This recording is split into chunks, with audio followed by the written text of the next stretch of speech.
жашоодо чырсыз, зомбулуксуз кантип жашаса болот, ошону өзүңүздөр практикада көрсөтүп өтсөңүздөр болот.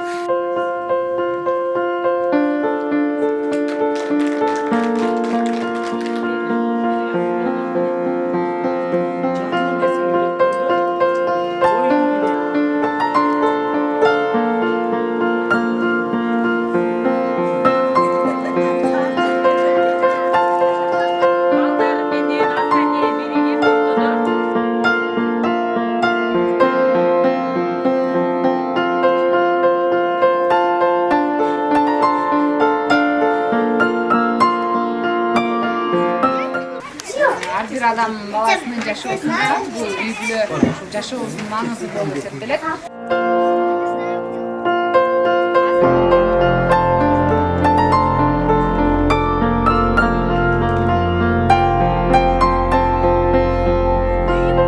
Bir balam meni ko'proq yaxshi ko'rsa, bir balam atasını ko'proq yaxshi ko'radi da. Tamam. Meni ko'proq yaxshi ko'rgan balam menen men сүйлөшөм. Oturup, düşündürüp, bunday.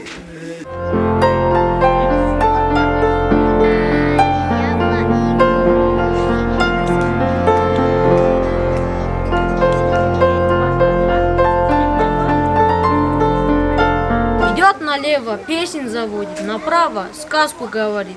Там чудеса, там лешим бродит. Теңдеш бир борумдун жарымына, билем сен жетесиң бакытыңа, сен бакытыңа, сен бакытыңа.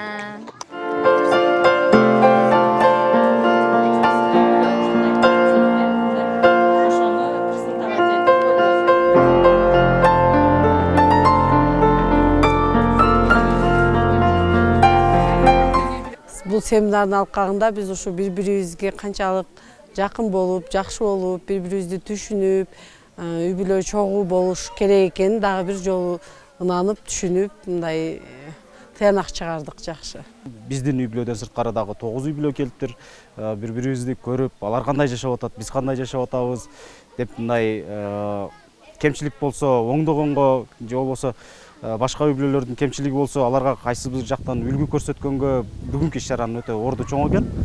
Мен үчүн өтө мындайча айтканда баалуу иш-чара болуп атат десем болот.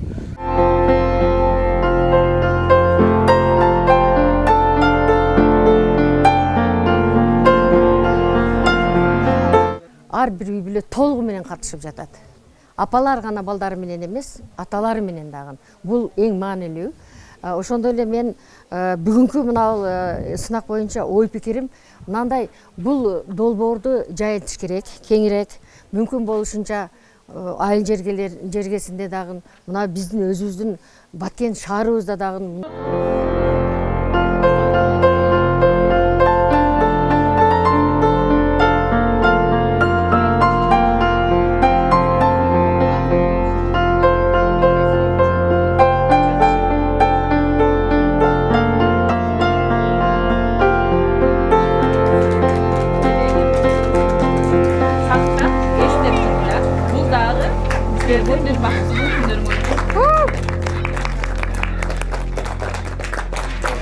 Ар бир үй бүлөнүн өзүнүн ынтымактуулугу, эмнеде кандайдыр бир чыр болсо, ошол чырды чечүүнүн максаттары, чечүү жолдоруну бири-бириге көргөзүп берүү, ошондой максатта болду. Ушундай иш-чаралардан үй бүлөлөрдүн алган позитивдүү энергияларын байкадык.